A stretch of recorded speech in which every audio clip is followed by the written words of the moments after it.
Bienvenue au podcast Les Deux Jetis pour une émission spéciale. Aujourd'hui, on est invité Claudia Doré, artiste peintre.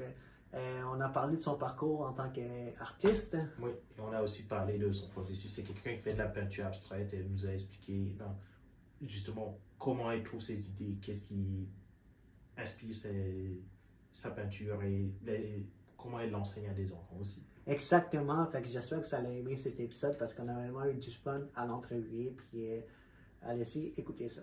Allô Claudia. Allô! Ça va bien? Oui, et vous? Oui, mais merci d'être au podcast. En fait, pour ceux qui nous regardent et nous écoutent, est-ce que tu peux un peu te présenter? Qui es-tu? Oui. Dans le fond, mon nom c'est Claudia Doré. Je suis une artiste de Montréal. Ouais. Ça fait maintenant 6 ans que je peins. Ouais. Puis ça fait quelques mois que j'ai commencé à faire ça de manière temps plein.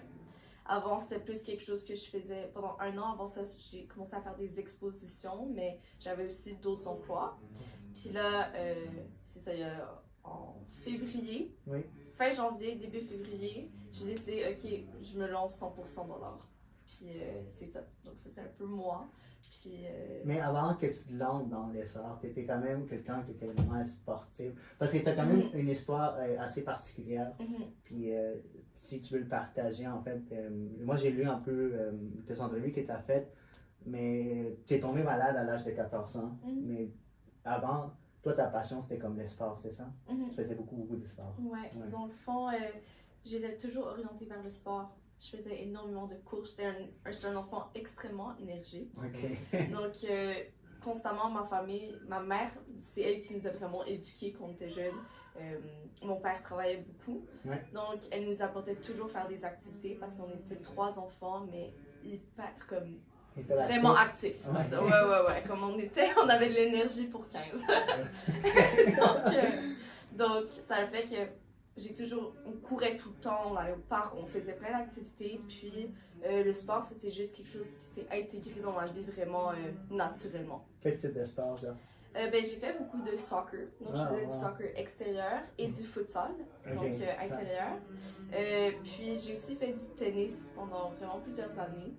Puis, mais juste l'été, parce que c'était à l'extérieur que je le faisais. Ouais. Puis, j'ai aussi fait du flag football. OK, oui. Ouais.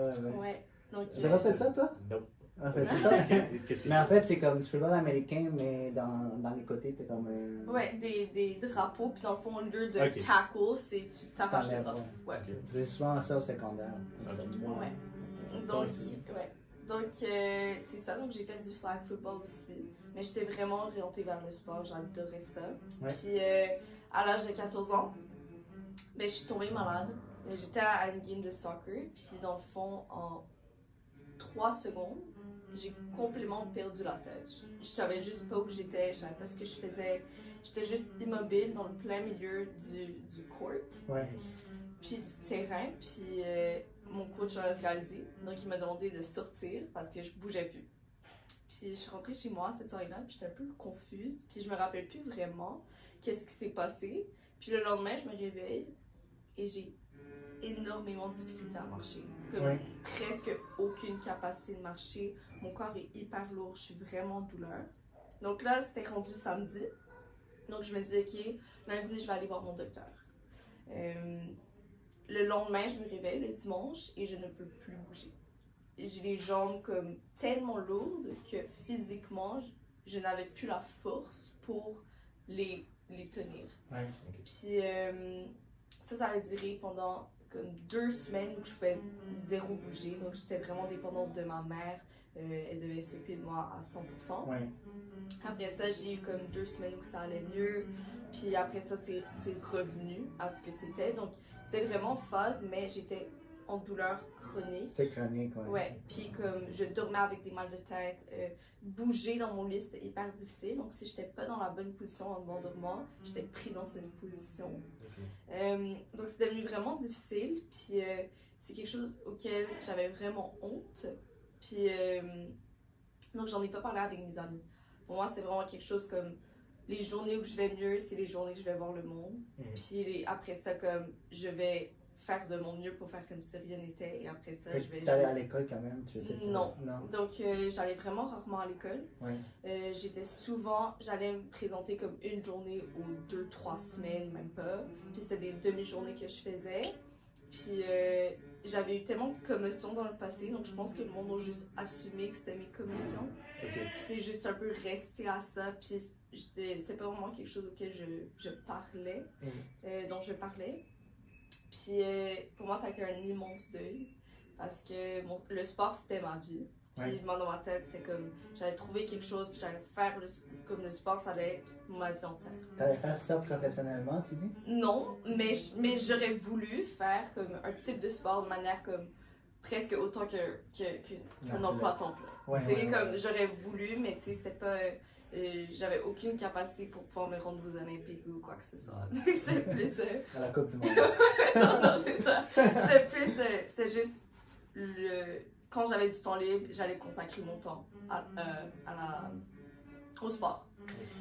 Puis c'est ça, donc pour moi ça a été un immense deuil, donc j'ai dû trouver une nouvelle manière de m'exprimer, parce que pour moi c'était vraiment le sport, que quand je courais, je m'exprimais, puis c'était juste comme je lâchais vraiment prise. Puis quand je suis tombée malade, je me disais j'ai plus rien qui me fait lâcher prise, et je me sens inutile, parce que j'étais juste, le monde s'occupait de moi, mais moi je pouvais pas m'occuper de personne. Est-ce que, si je peux te demander, est-ce qu'il y avait un diagnostic? C'était quoi que tu avais comme... c'est ça. Donc, dans le fond, il n'y a pas eu de diagnostic. C'était vraiment comme 4 ans de chercher trouve, mais comme on trouve pas. Donc, ça a été vraiment difficile aussi parce que quand il n'y a pas de nom ou quand il n'y a pas de diagnostic où on le voit pas, souvent le monde va juste assumer que c'est pas vrai. Ou ils vont assumer le fait que ben juste lève-toi, t'es correct. Puis ça a été vraiment difficile. Mais même pour toi, de ne pas savoir c'est quoi, aussi ça t'affecte, non? Ouais, parce que des fois, j'étais comme, ok, est-ce que c'est juste moi qui m'écris ça? Puis à un moment donné, je me suis juste dit, comme, c'est pas, ça me dérange pas le fait que le monde pense que c'est pas vrai, parce que j'étais comme rendue là, ça ne m'importe pas. Puis de penser que j'inventerais quelque chose pendant 4 ans, c'est vraiment quelle perte de temps. Comme je ferais ça pourquoi? Est-ce que je ferais ça pour l'attention? Je pense pas. Je sais pas le type d'attention que je veux quand j'en parle pas avec le monde autour de moi, mais que ma famille doit s'occuper de moi et me trouver dans les escaliers, comme juste par terre puis pas être immobile. Donc c'est pas le type d'attention que je veux. Donc pour moi, ça a juste, je me suis vraiment sentie incomprise. Puis ça a fait que j'ai dû trouver un médium ou une manière de m'exprimer où je pouvais me sentir comprise et que je créais quelque chose de tangible. Oui, parce que t'es quand même, t'as fait quand même, tu fais pas juste la peinture, t'es quand même, tu chantes aussi, genre, t'es un peu, chanteuse. Non? Non? Non, je chante pas du tout, mais je fais de la poésie. Tu fais de la poésie. C'était vrai, je sais pas, j'ai lu ça où, là? Donc, quand j'étais jeune, je chantais vraiment beaucoup. Oui, c'est ça en fait, je voulais dire. Ouais. Mais c'est pas comme chanteuse professionnelle, non. Tu chantes pour le plaisir. Mais quand j'étais jeune, je voulais être chanteuse professionnelle. Bon. Mais je voulais faire plein de choses. J'étais vraiment un enfant comme j'étais vraiment un peu partout. Puis dans le fond, c'est ça. Donc oui, j'ai chanté, mais je dirais pas que maintenant c'est une manière dont je m'exprime. J'adore la musique, mais pour moi personnellement, j'ai quand même beaucoup de stage fright. Donc chanter devant le monde, c'est quelque chose qui me rend un peu mal à l'aise. Mais ouais. À partir de quel moment, est-ce qu'il y avait déjà des gens qui t'inspiraient ou à partir de quel moment tu as décidé que l'art c'est une option? Je pense que honnêtement, ça c'est juste, j'étais physiquement tellement limitée et que des fois j'avais vraiment beaucoup de problèmes de mémoire, donc j'oubliais énormément. Donc écrire des fois c'était trop difficile pour moi. Puis l'art c'était la chose dont je pouvais faire comme de mon lit. Donc c'était quelque chose de, ça requérait honnêtement juste mon bras. Donc c'est quelque chose que je peux faire beaucoup plus que n'importe quel autre type d'art, parce que chanter ça me donnait mal à la tête. je pouvais pas danser, comme j'avais pas la force. Donc vraiment, c'est devenu une manière pour moi de juste m'exprimer. Puis aussi, je suis allée à l'école primaire d'art. Donc, dans le fond, ça m'a aussi un peu aidé à m'introduire à l'art. Puis j'aimais beaucoup, mais c'était pas quelque chose que je faisais tous les jours. Fait que tu peinturais avant d'être même malade, tu faisais des peintures. Ouais, oui, mais tu sais, c'était comme projet d'école, je faisais pas plus que ça. Okay. Donc, c'était vraiment comme des. Puis c'était au primaire. Okay. Donc, tu sais, c'est sûr que ça m'a vraiment aidé. Puis je pense que c'est ça qui m'a permis aussi de pouvoir me dire que c'était une option. Mais ça s'est vraiment fait naturellement. Puis au début, c'était beaucoup de l'art abstrait que je faisais. Ouais. Parce que les visages, c'était pas quelque chose que je faisais. Puis avec le temps, c'est vraiment, c'est devenu mon style de créer des visages, puis des yeux, puis dans le fond, de montrer que chaque œuvre est perçue d'une manière différente par chaque personne due à la manière qu'ils ont été éduqués, due à leur perspective. Puis c'est juste de montrer que rien est tangible et mis dans le béton. C'est vraiment d'être ouvert parce que toute perspective est différente et il n'y a pas une vraie réalité. Donc c'est juste de toujours rester objectif puis de pas juger quelqu'un, mais subjectif. Subjectif, pardon. Subjectif et ne pas juger une opinion d'une autre. C'est juste comme avoir le pouvoir de comprendre leur perspective et leur manière de penser. Je pense que c'est quelque chose de tellement magnifique. Donc, mon art, c'est vraiment de ça. C'est représenter ça, que tous les jours, tu vas regarder la peinture, mais vu que ton mindset est différent, tu vas l'apercevoir différemment à tous les jours parce qu'il y a tellement d'éléments que tu peux juste rechercher quelque chose de différent. Et ça, tu as appris ça avec la peinture. Ouais, ça c'est quelque chose que j'ai commencé vraiment à faire, puis ça m'a tellement permis d'être plus ouverte d'esprit en tant qu'individu. Je suis devenue vraiment plus, vraiment plus à l'écoute de aussi moi-même. Puis je pense que pour moi, une personne, c'est 3 personnes. Donc c'est le corps, le cerveau et l'âme. Et je pense que le but de l'humain, mais ça c'est très spécifique à moi, mais c'est de créer une unisson entre les 3. Puis je pense que moi, mon art me permet de créer ça. Me permet de justement, mon corps s'exprime, mon cerveau l'enregistre, mais au final, mon corps est mené par mon âme. Donc c'est vraiment pour moi un processus de créer un lien entre toutes mes personnes, puis être capable de vraiment m'exprimer du mieux que je peux. Puis l'art, c'est le médium que j'ai trouvé qui me permet de m'exprimer définitivement le mieux. C'est comme une sorte de foi, genre, un peu comme les gens qui ont la religion. C'est comme, parce que dans la religion, si on parle d'âme, on parle de corps. C'est comme, l'art, ça t'a permis de trouver cette foi, cette croyance en toi-même puis dans l'humanité, genre. Ouais, mais ça m'a vraiment permis de juste comprendre qui je suis. Ça m'a permis de ne plus me comparer aux autres, mais de voir d'étudier la manière dont je m'exprime. Donc je peins, mais je pense pas à ce que je peins, ça se crée par soi-même. Puis après, je fais l'introspection sur, ok, qu'est-ce que je viens de créer et pourquoi je l'ai créé de cette manière. Est-ce que à un moment de ton parcours, tu as eu de l'intérêt pour des styles plus réalistes ou tu es toujours resté vraiment dans l'abstrait? L'abstrait, ton style. Ouais, conceptuel un peu plus. Dans le fond, je suis jamais allée vraiment vers le réalisme. Pour moi, l'art, c'est pas de recopier quelque chose, c'est comment mon cerveau et mon âme et tout comme voient la vie, créer une vie. Je crée ma propre vie et mon propre monde au travers de l'art. Donc je veux pas copier celui que je vois déjà parce qu'il est déjà ici. Mais je veux rajouter et montrer mon monde. Donc pour moi, c'est vraiment l'art, c'est tout le monde va percevoir mon monde d'une manière différente. Mais je trouve que c'est important d'être capable d'exprimer et comprendre mon monde parce que ça fait que je suis capable d'être vraiment plus connectée avec mes émotions, puis de voir des situations beaucoup plus avec empathie pour moi-même et empathie envers les autres. Donc, moi, une de mes auteurs préférées, c'est Mary Shelley, qui a fait Frankenstein. Elle s'identifiait au romantisme. C'est l'idée justement de reconnecter avec ses émotions et tout. J'apprécie beaucoup le style et tout. La question, c'est à quel moment est-ce que tu décides, ok, j'ai envie d'exprimer le moi profond d'une certaine façon, l'union de ces trois parties-là. Quand est-ce que tu as décidé que c'était quelque chose que tu voulais monétiser, que tu voulais commencer à vendre, vivre de ça? Ouais. Ben, dans le fond, pour moi, je me suis vraiment dit, je veux faire ça tous les jours à longueur de journée. Ok, ouais. Et je me suis dit, la manière que je vais pouvoir faire ça, c'est en le créant en une business. Oui. Donc je me suis dit, mon audience existe. Le monde qui vont apprécier mon art est quelque part. C'est juste à moi de décider de le trouver ou non. Ouais. Donc je veux pas changer mon art pour trouver l'audience le plus facile.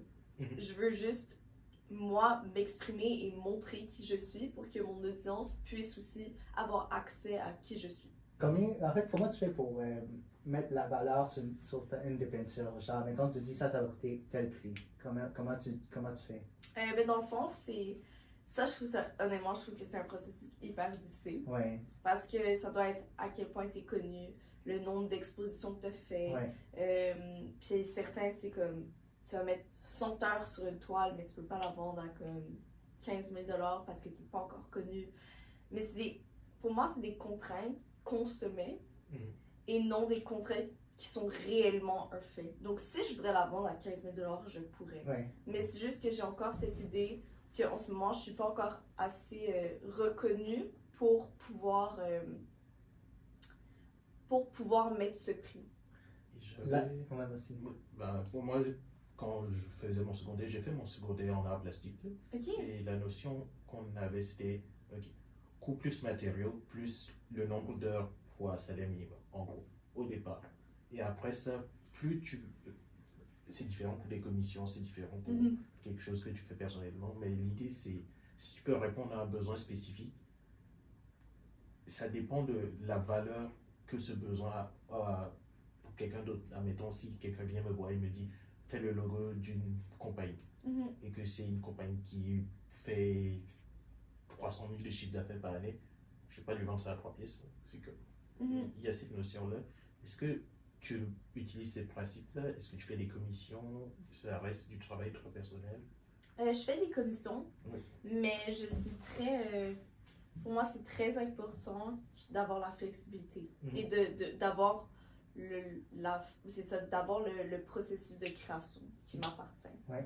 Donc, je ne veux pas me faire dire dessiner un oiseau, sinon je ne vais pas le faire. Ouais. Je leur dis, je ne suis pas l'artiste pour vous. Tout simplement. Tu prends pas de demande. Mais je prends des commissions, donc je peux me faire donner un thème. Okay. Donc là, récemment, j'ai fait une commission, puis c'était de représenter la souffrance. Parce que c'était pour une compagnie de... Ben non, pas une compagnie, mais une fondation sur la santé mentale. Okay. Puis dans le fond, j'ai créé une souffrance. Donc dans le fond, c'est comme un nuage noir avec plein de visages à l'intérieur de comme personnes qui sont un peu comme en train de comme vivre du malheur. Puis tout autour, c'est un écosystème en bleu qui représente la paix et la joie. Et c'est pour représenter que la vie reste positive, mais parfois il y a des nuages de malheur qui viennent, mais ils peuvent se rendre confortables et rester. Donc c'est comment les faire partir. Mais que ton écosystème reste toujours un endroit positif et comme sain. Donc dans le fond, j'ai eu la possibilité de créer cette histoire et de la démontrer comme je voulais. C'est juste que je m'étais fait donner le thème de représenter la souffrance vers le bonheur. Parce que les thèmes t'intéressent, puis ça fait partie de qu'est-ce que tu veux peindre. Parce que si je t'aurais dit, genre, comme tantôt en oiseau, tu aurais dit non. Mais genre, une souffrance, quelque chose qui t'intéresse, tu vas la respecter. Mais si c'était un oiseau dans le sens représente la nature, là, vu que c'est plus comme un thème global, plus large, là, ça me donne la flexibilité de, OK, comment je veux représenter la nature. Mais si je me fais dire, peins un oiseau, mon oiseau, ça se peut qu'il devienne comme un monstre. Je sais pas, là. C'est enregistré? Oui. Fait on parlait, là j'ai perdu le bout. Ben, moi, Vas-y. j'avais une question plus sur, ok, c'est quoi à peu près ton rythme de travail? Est-ce que tu travailles tout le mois, toute la semaine, quand l'inspiration te vient? Ok. Donc, dans le fond, moi, constamment. Constamment. Donc, je vais utiliser différents médiums de communication. Donc, pour moi, c'est tous les jours, je dois m'exprimer. Donc, je vais écrire, des fois, je vais écrire, il y a 3 semaines, j'ai écrit 15 000 mots en 4 jours. Ok. Comme j'ai vraiment écrit, j'adore écrire. Et j'ai pas peint. Puis après ça, là, ça fait 2 semaines où je fais 3-4 dessins au complet par jour. Des fois, je vais dessiner pendant 8 heures, 10 heures. Comme je vais pas voir le temps passer. Peindre aussi. Peindre, des fois, c'est plus par comme moment. Des fois, je vais vraiment avoir... je vais peindre pendant 15 heures. Puis alors ça, je vais pas peindre pendant 2 jours. Puis là, je vais repeindre. Mais chaque semaine, je fais tout. Je vais écrire mon livre. Je vais peindre, je vais dessiner, je vais envoyer des courriels. Donc, chaque semaine, j'ai pas vraiment de temps de pause parce que pour moi, c'est vraiment une entreprise et en tant qu'entrepreneur, quand tu fais des pauses, c'est nécessaire d'avoir des pauses, mais quand tu fais des pauses, c'est de te dire que tu mets une fin à ton travail. Mais moi, je veux tellement percer que je veux pas mettre une fin à mon travail. J'adore ce travail. Ouais. Mais en ce moment, c'est une balance qui me convient. Puis je sais qu'avec le temps, ça se peut que je travaille un petit peu moins d'heures, des choses comme ça, mais c'est tellement quelque chose qui me passionne que j'ai le besoin de constamment m'exprimer. Est-ce que tu penses, parce que, en fait, avec certains artistes, ils ont la difficulté à gérer les deux, le côté artistique et le côté business. C'est comme dans un restaurant, des fois, il y a un chef cuisinier, puis il y a celui qui s'occupe du côté business. Est-ce que tu penses qu'un jour, tu vas avoir quelqu'un qui va pouvoir faire les côtés business ou pour que toi tu puisses tout le temps te focusser sur ta peinture ou tu veux encore gérer les deux pour longtemps? Moi, je veux gérer les deux. Oui. Je pense que le côté business, ça vient avec... je suis mon produit. Donc, je me connais le mieux. Donc, je suis capable de me vendre le mieux. Ok. Puis, je pense que pour moi, c'est vraiment important de faire le côté business parce que je veux avoir ce côté interpersonnel de discuter avec des personnes qui apprennent à me connaître. Ouais. Puis je pense que c'est extrêmement important parce que je pense que ma manière de m'exprimer va toujours changer, mon style va changer.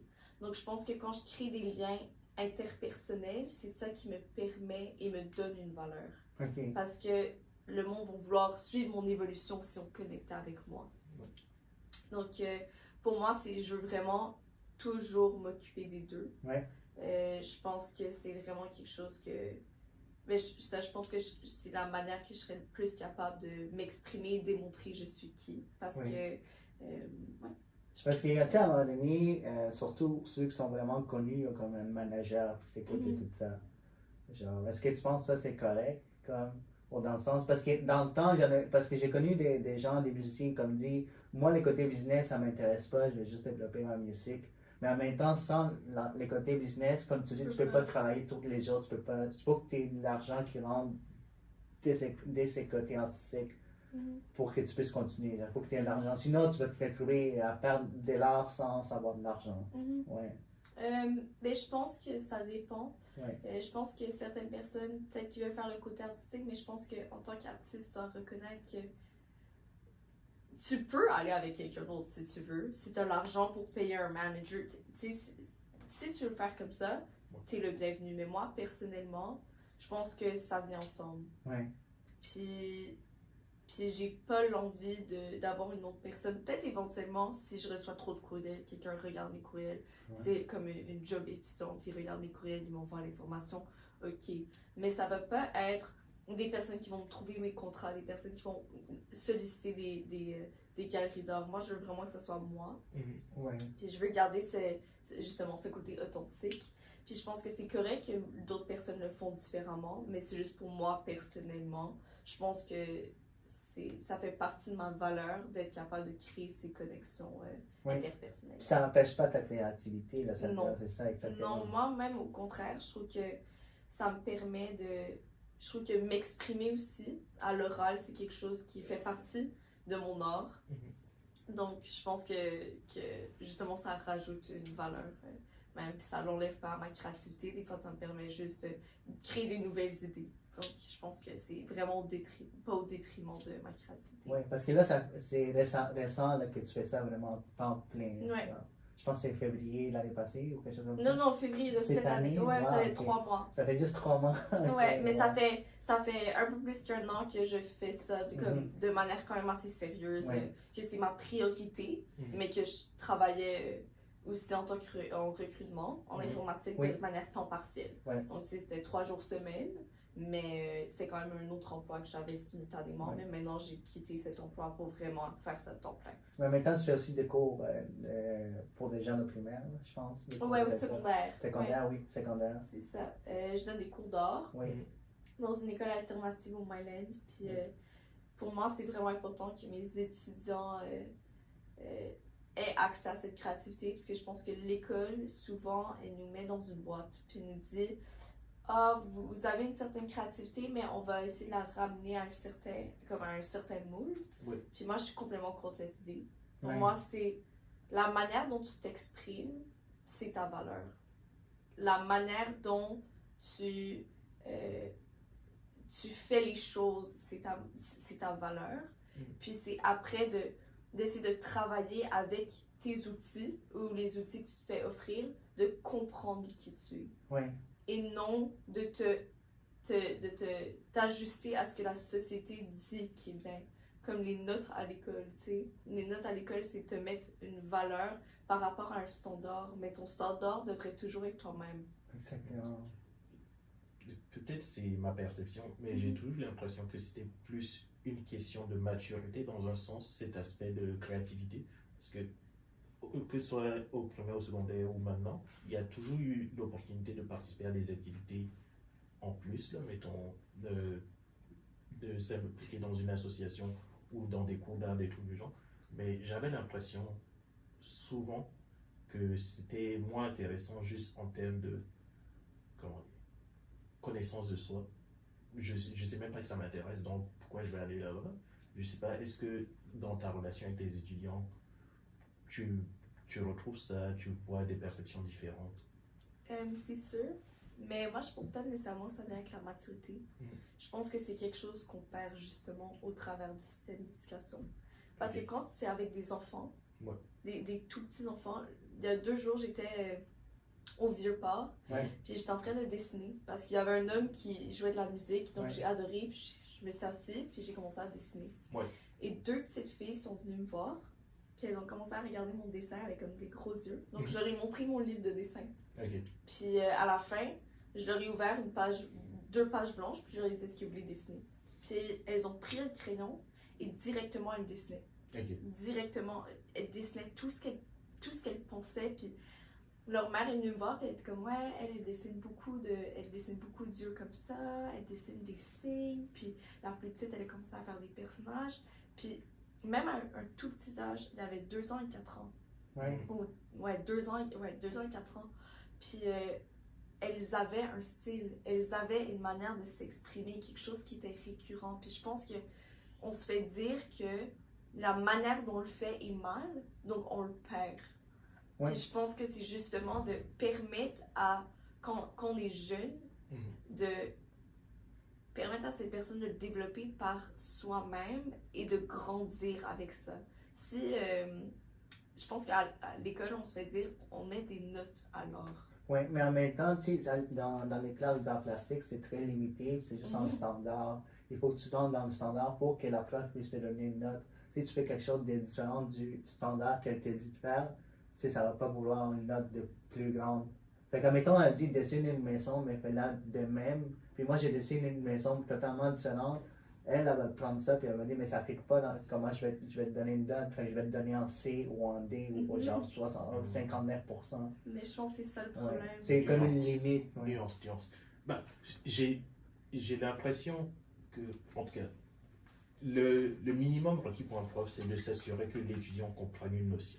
C'est, ok, si dans la liste de compétences, on lui dit qu'il faut que l'étudiant puisse dessiner une maison, comme tu dis, lui, il veut la preuve que tu peux dessiner une maison. Mais ce qui fait un bon professeur, et je pense que tu essaies d'enseigner, c'est plus l'idée que, comment dire, il faut que ce que tu fais soit intéressant pour toi et que ce soit un minimum créatif. La question pour moi, ça devient plus, ok, est-ce que c'est-tu vraiment le professeur qui a un problème ou c'est le regard que les autres ont sur soi? Parce que dans l'exemple que tu donnes au Vieux-Port, peut-être qu'il y a des gens qui veulent dessiner, mais c'est plus le contexte autour, la peur de paraître étrange un peu, qui va les limiter que... Bah, peut-être c'est ça que tu veux dire par moule et que j'ai juste fait un gros discours pour rien là, mais... Mais en même temps, si un enfant prend un dessin puis il fait juste dessiner, puis là, quelqu'un arrive puis il dit c'est pas beau, tu sais, l'enfant, ben, tu peux plus jamais dessiner, même si peut-être c'est pas beau, mais quelqu'un vient puis il dit mais ça, ton dessin, il est pas beau, c'est comme, tu sais, il donne une note, tu sais, t'arrives devant ton prof, puis ton prof, il donne en C.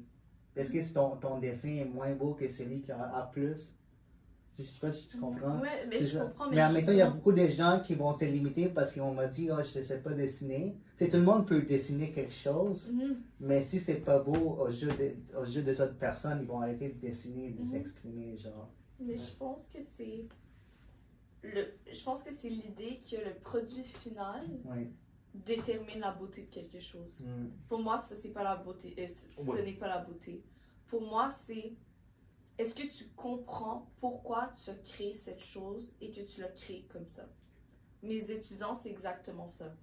Eux, ils vont créer un produit, mais après, ils vont devoir m'expliquer pourquoi ils ont utilisé ces couleurs-là, pourquoi, c'est quoi leur processus et comprendre eux-mêmes, apprendre à comprendre pourquoi ils utilisent certaines couleurs, qu'est-ce que ces couleurs représentent pour eux. Pourquoi ces formes, elles sont récurrentes? Est-ce que c'est parce qu'ils viennent d'une culture où que les cercles, c'est quelque chose hyper récurrent? C'est de comprendre pourquoi on s'exprime d'une telle manière. Ok, ça devient intéressant pour moi. Au niveau du style, donc, est-ce que tu dirais que le style, c'est justement l'histoire qui accompagne l'œuvre au final? Ou il y a une notion plus, mettons, innée. Il y a quelqu'un il a un talent pour dessiner les faces parce que quand il regarde la face, il repère des trucs, etc. Comment tu balances ça dans un style? Ben justement, je pense que c'est juste deux manières différentes de voir l'art. Okay. Je pense que c'est pas quelque chose qui est nécessairement comparable parce que certaines personnes vont utiliser l'art comme manière de comme recréer, de voir le détail, de comme bien comprendre un élément. Pour moi, c'est comment se comprendre. Faire. Donc, c'est pas de l'extérioriser, mais bien de l'intérioriser. Je sais pas si je suis claire. Ouais. Mais c'est ça. Donc, pour moi, c'est ça la distinction entre les deux, entre artistes puis la manière. Tu sais, il y a des personnes qui vont recopier quelque chose. Ouais. Puis plusieurs personnes vont dire ah mais ça c'est pas de l'art, mais moi je pense que c'est totalement de l'art. Tout peut être de l'art. Un cuisinier c'est un artiste. Oui, un artiste. Ouais, un artiste. Quelqu'un qui fait des parfums c'est un artiste. C'est l'art c'est la manière dont oui exactement, c'est la manière dont on s'exprime et comprendre pourquoi on s'exprime de cette manière. Pour moi c'est ça un artiste. Okay. Mais dans ce style-là, comment tu intègres ta relation avec le reste de la société? Parce que c'est difficile. Ben, en théorie, on peut être artiste pour soi. Tu peux faire de l'art pour toi, juste pour relaxer et tout. Mais quand tu parles d'en faire une profession, comment tu balances ça? Balancer quoi, désolé? Le fait que tu t'exprimes pour toi et le fait qu'il faut que tu trouves quelqu'un dans la société pour apprécier cet art. Oui, ok. Ouais, je comprends la question. C'est une bonne question. Dans le fond, pour moi, je pense qu'il y a plusieurs personnes qui vont avoir des manières similaires de penser à moi. Ou chaque chose que j'ai à dire, une personne peut en apprendre. Donc pour moi, c'est pas je veux que le monde regarde la manière dont je m'exprime et qui copie ou qui pense que la manière dont je vois la vie et la manière que je veux que tout le monde voit la vie. C'est absolument pas ça. pour moi, mon art, c'est je veux t'ouvrir une porte pour que toi aussi tu puisses faire l'introspection sur ta vie et la manière dont toi tu la vois. Donc c'est un peu, pour moi c'est ça, c'est juste un gate où, pour que toi tu puisses traverser, mais de voir mon monde de la manière dont tu vois la vie. Donc c'est vraiment juste une manière de rappeler aux personnes, vis dans le moment présent et regarde ce que je fais. Et qu'est-ce que toi, ça te fait te sentir? Parce qu'une personne qui n'aime pas mon art connecte. Quelqu'un qui n'aime pas mon art connecte avec mon art. Parce que ça leur fait sentir quelque chose. Donc, ils peuvent quand même faire un processus de ah, pourquoi j'aime pas cette toile? Oui. Puis ça, pour moi, c'est. Pour eux, ça leur permet d'apprendre quelque chose sur eux-mêmes.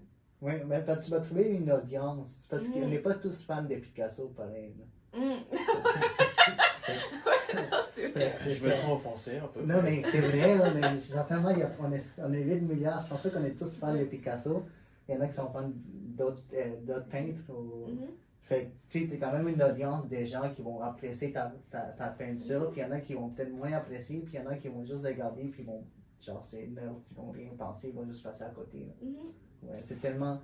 Parce qu'en fait, tu parlais tantôt, genre, t'avais fait un projet sur la souffrance pour une fondation, sur la santé mentale.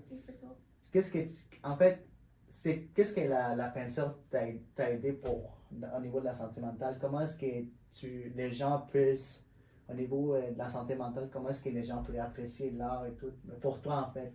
Plus pour toi, je sais pas si j'ai bien formulé ça. Mais c'est au niveau, genre, la peinture, comment ça affecte la santé mentale, comment ça peut améliorer la santé mentale? Ok. C'était ça ma question. Ben dans le fond, chaque personne va voir quelque chose de différent parce que mes toiles sont très. Ben, elles peuvent être différentes et perçues de manière très différente. Mais quand j'ai fait mon exposition, c'est quand j'ai vraiment remarqué à quel point l'art a un impact. Parce que ça crée une connexion de vraiment une authenticité, mais vraiment profonde. C'est quelque chose que des fois, quand on est à l'oral, c'est un moyen de communication qu'on utilise au jour à jour, que des fois, on oublie l'importance de communiquer, même à l'oral. Parce que c'est juste devenu anodin, c'est comme ça qu'on parle entre personnes.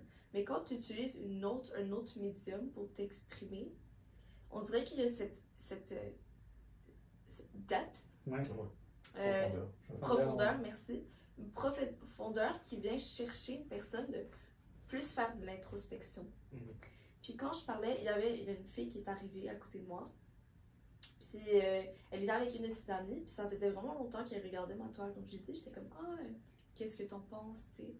Puis elle était comme ah, ben dans le fond, je la montrais à mon amie parce que dans toute l'exposition, c'était ma toile coup de cœur. Ah ouais. Puis elle s'est mise à avoir des larmes aux yeux, puis elle était comme ton poème et la toile. Elle me dit ça me fait tellement penser à moi présentement, et on dirait que j'avais besoin de ce rappel que la vie, comme même s'il y a du malheur, comme la vie reste belle. C'est juste à moi de me permettre de le retrouver. Puis de voir à quel point ça touche, pour moi c'est vraiment un processus de m'exprimer, mais j'oublie à quel point ma manière dont je m'exprime peut avoir un impact sur les autres. Mais c'est ça en fait, pour toi c'est une manière d'exprimer tes émotions, genre de peindre, puis après ça de faire une rétrospective. Mais quelqu'un qui va juste la regarder, puis ça lui fait un impact juste à la regarder, c'est comme des gens qui vont peut-être au Louvre voir les Mona Lisa, puis ça leur fait waouh, je n'ai jamais vu la Mona Lisa, mais il y a des gens qui vont voir une peinture, puis ça va leur faire des croix. Puis comme la fille que tu as parlé, ça lui a fait des croix, ça lui a rappelé des souvenirs ou des douleurs. Fait que, au niveau de la santé mentale, l'art c'est tellement important. Pas juste la peinture, mais la musique aussi. Toute manière. Est-ce que tu as des thèmes préférés dans ton travail? Non. Je suis vraiment une personne. Je ne sais pas ce que je vais peindre. C'est à part quand je fais des commissions, bien sûr. Mais pas que je sais ce que je vais peindre, mais je sais un thème. Mais quand je peins, réellement, puis c'est juste moi, ma créativité, ça se crée. Vraiment, je ne fais absolument rien. C'est juste mon bras commence à bouger, puis je pense aucunement. Puis après ça, ça va se créer, puis je vais je vais comme voir ce que j'ai créé, puis là, je vais rajouter des détails. Donc, pour moi, c'est pas un thème spécifique. Par contre, je travaille beaucoup avec c'est ça, l'introspection, de se comprendre, puis de pas penser que devoir aller continuer tes études, faire le chemin traditionnel qu'on a grandi avec au Québec, et à Montréal surtout, que ça ne doit pas, si c'est pas quelque chose qui connecte avec toi, c'est pas ce que tu dois faire. Et de vraiment, quand tu suis tes passions et que tu fais ce que tu aimes, c'est quand tu peux offrir le plus au monde autour de toi. Puis je pense que c'est une notion qu'on oublie énormément. Donc pour moi, c'est ça le thème le plus récurrent. C'est de rappeler de manière différente aux personnes que comme être dans une relation juste pour être dans une relation, puis comme ça crée des problèmes. C'est pas nécessairement ça le chemin. T'sais, après ça, on se fait dire qu'on est lâche si on termine une relation, des trucs comme ça. Mais au final, c'est juste pour montrer que les standards qu'on crée, les standards sociétals ne devraient pas être tes standards. Tu devrais te donner la possibilité de créer tes propres standards. Mais je sais pas pourquoi, quand tu vois quelqu'un qui est vraiment passionné par ce qu'il fait, que ce soit un athlète, quelqu'un qui est dans les arts, puis qui s'exprime avec ça, puis tu vois son talent, sa passion, la personne qui regarde, parce qu'il y a des spectateurs aussi, on dirait que ça leur fascine tellement, puis il y en a qui vont suivre des athlètes genre pour la vie, ou des peintres pour la vie, ou des gens sont juste fascinés, parce qu'on parlait de Picasso, il y a des gens qui, si tu vas chez eux, c'est juste Picasso partout dans leur mur. Certainement, je pense. Puis c'est la vérité, il y a plein de... Mais tu comprends, genre, on dirait que les gens, quand ils voient quelqu'un qui se donne à fond dans la chose qu'ils aiment, puis en plus de ça, ils sont vraiment dans la rue, ça leur fascine, c'est comme wow. Puis le fait des gens comme toi qui sortent vraiment des écarts du système scolaire, puis comment moi je vais me donner à fond, je vais participer à des podcasts, je vais me faire connaître, je vais inspirer des gens. Puis tu fais des expositions aussi, puis il y a des gens qui viennent regarder ta peinture, ça leur fait des quoi. Cette fille-là qui t'a parlé, peut-être que même jusqu'à maintenant, elle pense encore à ça, puis ça leur fait des quoi. C'est ça qui c'est tellement impressionnant. Ouais. En tout cas, non, ça je voulais dire. Mais c'est vrai, puis je pense que quelque chose par contre, c'est le plus grand impact revient toujours à moi. Parce que je pense que c'est tellement une grande reconnaissance. À chaque fois que quelqu'un achète une toile, oui, cette personne a la toile puis elle voit cette toile. Mais pour moi, c'est un rappel c'est me faire dire la manière dont ton cerveau fonctionne, pour moi, vaut l'amener dans mon environnement. Ouais. Et ça, c'est quelque chose de tellement magnifique et de se faire d'avoir ce privilège d'être capable de partager mon art et de pouvoir continuer avec mon art et faire ça tous les jours. C'est un immense privilège. Donc à chaque fois que oui, peut-être que mes toiles vont avoir un impact sur quelqu'un. Ouais. Et ça, c'est incroyable et j'adore ça. Mais l'impact revient toujours à moi parce que cette personne, c'est un type de compréhension qui est juste magnifique. Puis savoir que c'est ça, mon art a un impact sur d'autres personnes, c'est tellement... c'est qu'est-ce qui a la plus grande valeur. Mais juste de savoir que quelqu'un a ta toile chez lui, genre, dans son mur, c'est comme... C'est wow, fou! Ouais, c'est fou! C'est fou quand même. Comme, tu payes pour ma manière de penser. Ouais, puis elle le met devant, puis là, les gens qui rentrent dans son salon, peu importe c'est où, ils vont le voir. Tu sais, comme... Quelqu'un l'achète, puis il y a plein de gens qui vont le voir par après. C'est fou d'imaginer ça. Ouais. Mais c'est ça. Être un artiste, c'est vraiment aussi bouche à oreille. Ouais. C'est une personne en parle à une autre, une personne share ton post sur sa story. Tu sais, des petits trucs de même, ça rajoute tellement et ça me permet d'être comme un step closer à mon audience. Ouais. Puis moi, c'est vraiment comme ça que je le vois. Donc c'est vraiment... je vais jamais arrêter. Comme je ne pourrais pas arrêter de m'exprimer au travers de l'art. Puis c'est sûr ça va changer, évoluer, mais j'aime tellement ça que je me dis je pourrais pas me voir faire autre chose. Est-ce que tu sais ta toile en bas, genre Red Hoodie Artist? Non. Non. Non? Je signe, dans le fond, c'est un cercle avec une barre et une ligne. Ah, Puis c'est ok. un C, Comme un D et un E. Ouais, exactement. Ouais. Dans le fond, c'est un C, un D et un E. Ah, ok. Pour Claudia Elisabeth Doré. Ok. Mais mes dessins, j'en ai que c'est écrit Red Hoodie Artist. Ah, ouais, c'est ça. Ouais. Ça fait que c'est ça ton nom d'artiste, genre? Ben, dans le fond, c'est ça. C'est un peu mon... Ben, qu'est-ce qui me revient comme un genre de catchphrase, Ouais, je veux ouais. dire, pour que le monde puisse m'associer à ça. Donc, si jamais ils font une recherche sur l'Internet, ben, pas sur l'Internet, mais sur Instagram, dans les hashtags Red Hoodie Artist, ça va juste montrer mes... Parce que tu portes un mes- hoodie rouge. ça, Exactement. c'est- Quand je peins, c'est un hoodie rouge tout le temps. C'est juste de même? Ouais. Ok. Dans le fond, c'est juste, ça s'écrit comme ça. Ok. Dans le fond, j'ai eu ce hoodie, puis là, j'étais comme, ok, ben, c'est avec ça que j'ai commencé à peindre. Puis, ben, je crée un attachement, puis j'étais comme, sur tous mes vidéos Instagram de moi qui fais de la peinture, c'est toujours ce hoodie-là. Ah, Donc, c'est ok. juste pour créer un lien aussi avec, si quelqu'un me rencontre, Ouais. ils peuvent faire le lien. Red Hoodie Artist, ouais, Ouais. je comprends. Ouais.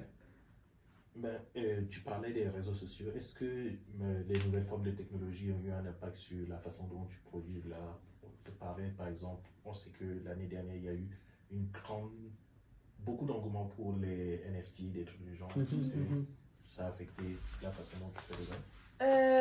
Non. Moi, les NFT, c'est pas vraiment quelque chose dont dont j'ai participé, en fait, du tout, même. Parce que je travaille énormément avec la texture. Donc, pour moi, c'est vraiment important. Je ne veux pas rendre mon art digital. Puis, en même temps, je me dis, est-ce que c'est plus de dire que quelque chose t'appartient que avoir honnêtement quelque chose. Parce que c'est pas que tu te réveilles le matin et tu le regardes. Non, c'est comme sur ta plateforme. Donc, d'une manière, je trouve que ça l'enlève un peu cette valeur de comme... La mode cacheur des physiques. Ouais, c'est comme... C'est vraiment juste le côté monétaire de l'art. Je trouve que comme tu vas regarder un NFT exemple, mais est-ce que tu vas vraiment comme l'apprécier à comme 100%, c'est quelque chose que tu vas voir souvent dans ton quotidien, tu vas retourner le voir, ou c'est quelque chose que tu vas un peu faire de l'argent dessus puis revendre. Puis... Donc je sais pas, je pense qu'il y a différents types de personnes qui le voient, mais pour moi c'est juste, vu que c'était pas quelque chose de tangible dans mon environnement, je voyais moins le besoin de participer à ça, puis j'avais pas envie de moi me mettre... Mais tu es quand même consciente qu'il y a ces technologies-là qui vont Oui. peut-être affecter le domaine, puis tout ça.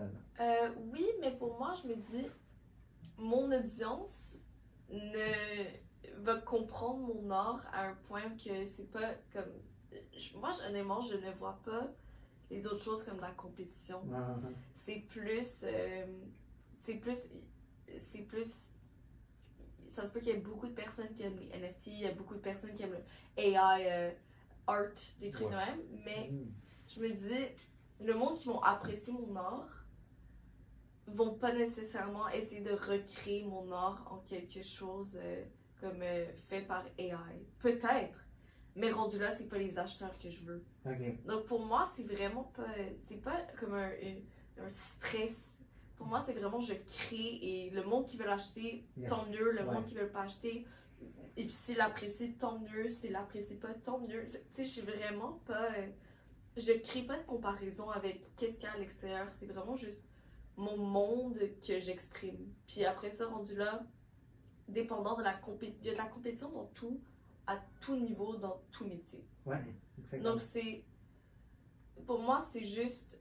Pourquoi je me préoccuperais par rapport aux autres choses, quand la seule chose dont je dois vraiment me préoccuper, c'est mes créations. Exactement, tu focuses sur toi. Ouais. Il y a quand même la notion qui était intéressante dans tout ce qui était blockchain et tout, c'était plus, il y a une recherche d'une certaine équité dans le travail, parce que pour des artistes qui vont travailler sur une œuvre, admettons, un tableau ou un logo, qui va passer de main en main, en général,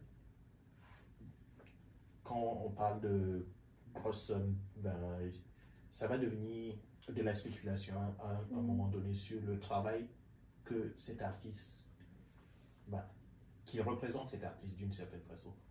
Et ce que beaucoup essaient de faire, c'est de garder un certain contrôle d'une certaine façon. Okay. Parce que sur une transaction, mettons, j'avais vu que certaines personnes allaient recevoir 15-20% de chaque transaction qu'elle avait fait sur un tableau, un truc du genre. À ce niveau-là, ça devient intéressant, surtout quand, dans ce que j'observe, l'art, c'est un domaine où la personne qui crée un objet est souvent la personne qui va en récolter le moins de profit. Ouais, exactement. Définitivement. Ouais. Ça, je suis très d'accord. Mais je savais pas que les NFT faisaient ça. Donc, honnêtement, je m'y connais vraiment pas sur les NFT. Fair. Donc, j'ai dit mon opinion, mais peut-être que j'aurais pas dit parce que je m'y connais pas assez. Mais c'est ça. Le processus là au Québec, il essaie de justement instaurer cette loi que l'artiste va toujours avoir une somme à chaque fois que son œuvre se refait vendre. Ouais. Parce que c'est vrai que si je suis une artiste émergente, je vois un tableau à 700 $, donc 15 ans, il vaut 25 000, Ouais. puis il se fait revendre à 45 000. Ouais. Mais c'est ça, avec qu'est-ce qu'il y a. C'est ça, donc c'est sûr que c'est intéressant d'être capable de revoir une somme, de revendre, mais après ça, c'est un artiste peut le vendre, puis juste pas le dire qu'il l'a vendu. Exact. Donc c'est juste, ça devient un peu, tu sais, c'est vraiment comme est-ce que tu fais confiance à la personne. Mais en même temps, c'est comme des royalties, c'est ça? Royalties. Oui. En même temps, la personne avant ta peinture, puis elle a fait de l'argent. Toi, tu devais, en tant qu'artiste, que tu l'as fait, tu devrais avoir un certain montant. Oui. C'est comme dans les acteurs, genre dans les séries, ils ont signé des contrats. Fait qu'à chaque fois que la série Friends passe à la télé, même après 20 ans, ils ont encore de royautés. Fait que, tu sais, lui, ils vivent bien avec. Oui. La difficulté que ça rajoute, c'est plus au niveau. C'est difficile de pirater. Moi, c'est pas difficile de pirater un film, mais admettons, quand on parle d'un NFT, le concept qui était vendu, c'était vu que chaque transaction est enregistrée, on est capable de retrouver qui possède la copie originale, même si quelqu'un fait des copies de ton art, admettons, il ne pourra pas vendre l'original sans que tu le saches. Ok, donc NFT, c'était pas juste digital. Ce qui est digital, ça dépend qu'est-ce qui est vendu exactement. Le concept du NFT, c'est. Il y a eu beaucoup de personnes qui vendaient des adresses, admettons que tu produis un tableau et que tu dis, ok, voici le lien vers l'original de mon tableau et que c'est ça que tu vends, c'est le lien que tu vends, c'est pas le tableau en tant que tel. Il y a plein de façons d'adapter ça. La façon que j'apprécie personnellement, c'est de se dire, je crée un accès à une telle ou telle œuvre et à partir de là, je sais c'est qui possède l'accès à cette œuvre.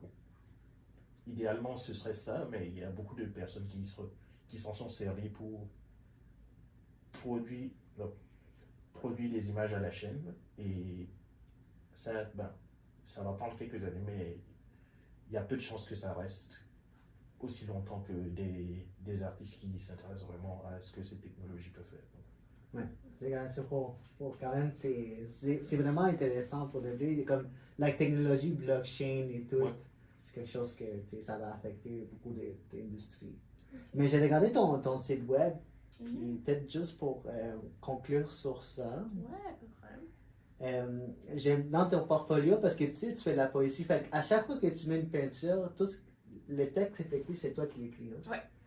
Parce que j'en ai beaucoup, j'en ai quelques-uns que j'ai aimé comme il y a une peinture que tu parles de tes grands-parents. C'est laquelle? Oui, For You. Oui, For You, ça je la cherche. C'est essentiellement cette peinture-là, mes grands-parents ont toujours été des personnes qui m'acceptaient énormément. Puis je pense que aussi, grandir dans une génération aussi très différente, ma grand-mère a toujours été extrêmement avant-gardiste, mon grand-père a toujours été très avant-gardiste. Puis ils m'ont vraiment permis de juste m'exprimer, puis d'être moi, c'était toujours assez. Et l'amour qu'ils me donnaient était vraiment inconditionnel. Puis je pense que j'ai souvent grandi, comme quand j'étais jeune, j'avais de la difficulté à parler. Puis ma dyslexie, ma dysorthographie, c'était quelque chose de quand même assez comme intense. Donc je savais pas écrire et lire jusqu'à quand même tard. M'exprimer, je me trompais toujours de mots. Tu sais, j'étais vraiment un un peu all over the place. Donc ça faisait que ça faisait que des fois, le monde ne me comprenait pas. Mais mes grands-parents, dès qu'ils me tenaient, puis ils étaient avec moi, c'était juste comme ah, tout ce que tu fais, c'est parfait, juste exprime-toi et fais ce que tu as envie de faire. Puis c'était vraiment, ils ont vraiment été sont vraiment des personnes qui m'inspirent ou qui m'ont inspiré. Puis t'en as un autre qui s'appelle The Childish Bliss. Childish Bliss, ouais. Là, tu te dis que t'étais t'étais à Disney World. T'es resté dans un magasin, c'est vrai ça? Ouais, non, c'est vrai. Dans le fond, ça représente. Quand j'avais 7 ans, je suis allée à Walt Disney, 7-8 ans. Puis dans Floride, toi? Ouais. Ok. Puis je suis rentrée dans un magasin et j'avais l'impression que la magie existait. Ouais. Et j'étais comme, je veux vivre ici toute ma vie. C'est lequel, le magasin? J'ai aucune idée, j'avais 7 ans. C'est le magasin de princesses. Ouais. Non, c'était un magasin de tout. Puis Donald Duck, il y avait plein de Donald Duck. Parce que moi, j'ai jamais aimé les princesses. J'ai pas été. Ouais, moi j'étais vraiment comme.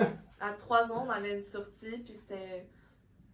Les filles devaient s'habiller en princesse, les gars en prince. Puis moi, j'étais arrivée en robe noire. J'étais comme, j'aime pas les princesses. Ouais, c'était déjà rebelle. Donc, j'avais 3 ans. Donc, non, ça, puis je suis rentrée dans ce magasin-là. Et juste des fois, je me sens comme si je peux retourner dans ce monde où j'avais cette vision et ces lunettes de juste voir la magie de la vie. Ouais.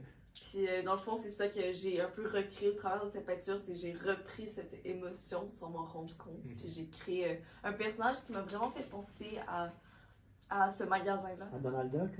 Ouais, ben à ce magasin-là, en fait. C'est vrai, ok, t'as créé un personnage par rapport au magasin, c'est ça? Non, ben en fait, c'est quand je l'ai vu, ça m'a tout de suite donné ce souvenir. Ah, ok. Puis dans le fond, c'est là que j'ai créé, j'ai compris la corrélation. Puis de mon côté enfantin qui faisait juste ressortir, puis heureux, puis la joie de vivre. Donc, ouais. Il y en a un autre que je pense, c'est le Redstone, je le trouve. Redstone, ok. Ouais, ça c'est, il faut que je le trouve, là. Par rapport à l'amour et tout, là. Ouais. Ouais. J'ai tout lu en fait, mais c'est juste qu'il faut que je le trouve. Ben honnêtement, Redstone, je pourrais même pas te dire c'est quoi originalement. Ouais. Parce que ma manière de percevoir mes œuvres évolue aussi avec la personne que je l'ai.